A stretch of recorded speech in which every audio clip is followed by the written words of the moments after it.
আসসালামু আলাইকুম। আপনার উপর শান্তি বর্ষিত হোক। প্রথমে আমি পরম করুণা আমি আল্লাহর কাছে শুকরিয়া আদায় করছি এবং যারা আমাকে দেখছেন আপনাদেরকে অনেক ধন্যবাদ জানাচ্ছি। আমার বাংলাদেশ হচ্ছে একটি শান্তপ্রিয় সুন্দর প্রকৃতির ভরা আমার সুন্দর এই বাংলাদেশ, কিন্তু পরিষ্কার পরিচ্ছন্নতার অভাব, সবুজায়নের অভাব আছে। আমার দেশ একটা ময়লার ঝুড়িতে পরিণত হয়েছে। আমি সরকারকে বিনীতভাবে অনুরোধ করেছি, জানিয়েছি, সেই সাথে প্রত্যেকটা রাজনৈতিক দলের কাছে উপস্থাপন করেছি। আমার দুঃখ হয় আজকে, তাই আপনাদের সাথে বলছি। আমার প্রিয় জনগণ, আমার প্রিয় দেশবাসী এবং প্রত্যেকটা রাজনৈতিক দলের কাছে আমি অনুরোধ জানাচ্ছি, পরিষ্কার পরিচ্ছন্নতা সবুজায়ন বিষয়টা আপনারা বাস্তবায়ন করুন।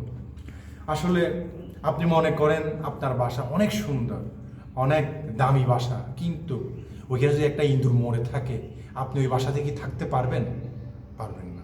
ঠিক তেমনি আমার বাংলাদেশে যেখানে সেখানে ময়লা, যেখানে সেখানে আবর্জনা ফেলে, কোনো ডাস্টবিনের কোনো ব্যবস্থাপনা নেই, যে ময়লার যে একটা রিসাইক্লিং ব্যবস্থাপনা, সে কোনো ব্যবস্থাপনা নেই। আসলে আমরা চাই আমাদের বাংলাদেশ অনেক দূর এগিয়ে যাবে, বাংলাদেশকে নিয়ে আমরা অনেক স্বপ্ন দেখি, কিন্তু আমাদের প্রথম করণীয়, আমাদের সকল দল এবং সকলে মিলে প্রথম করতে হবে যে পরিষ্কার পরিচ্ছন্ন বাংলাদেশ নিশ্চিত করা।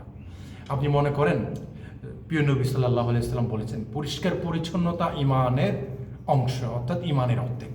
আসলে আমরা যদি দেশকে পরিষ্কার পরিচ্ছন্নতা বাস্তবায়ন না করি, তাহলে আমাদের তো মনোজাগতিক মানসিক পরিবর্তন আসবে না।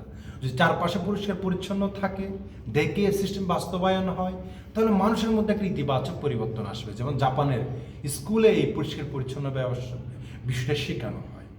ঠিক আজকে আমার দুঃখ হয়, প্রতিটি বাজার, গ্রাম, সব জায়গায় অপরিষ্কার পরিচ্ছন্ন। যে আমার সোনার মাটি, এখানে যদি একটা পলিথিন ফেলা হয়, এটা কয় বছরে বলেন পৌঁছে? তাহলে আমার মাটিটা তো নষ্ট হয়ে যাচ্ছে।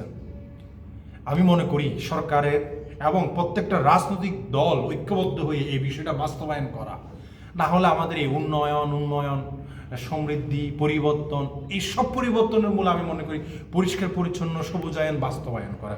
যেভাবে হোক এটা বাস্তবায়ন করতে হবে। আর যেখানে সেখানে কেউ ময়লা ফেলে জরিমানার ব্যবস্থা করতে হবে। যে প্রতিষ্ঠান সরকারি অপরিষ্কার অপরিচ্ছন্ন থাকবে, ওই ডিপার্টমেন্টকে জরিমানা করতে হবে, ওই ডিপার্টমেন্টের কর্মকর্তার বেতন থেকে কর্তন করতে হবে। আমাদের দেশে যদি পরিষ্কার পরিচ্ছন্ন বাস্তবায়ন না হয়, তাহলে উন্নয়ন হবে যে ইন্দুরের মতন, ইন্দুরের গল্পের মতন।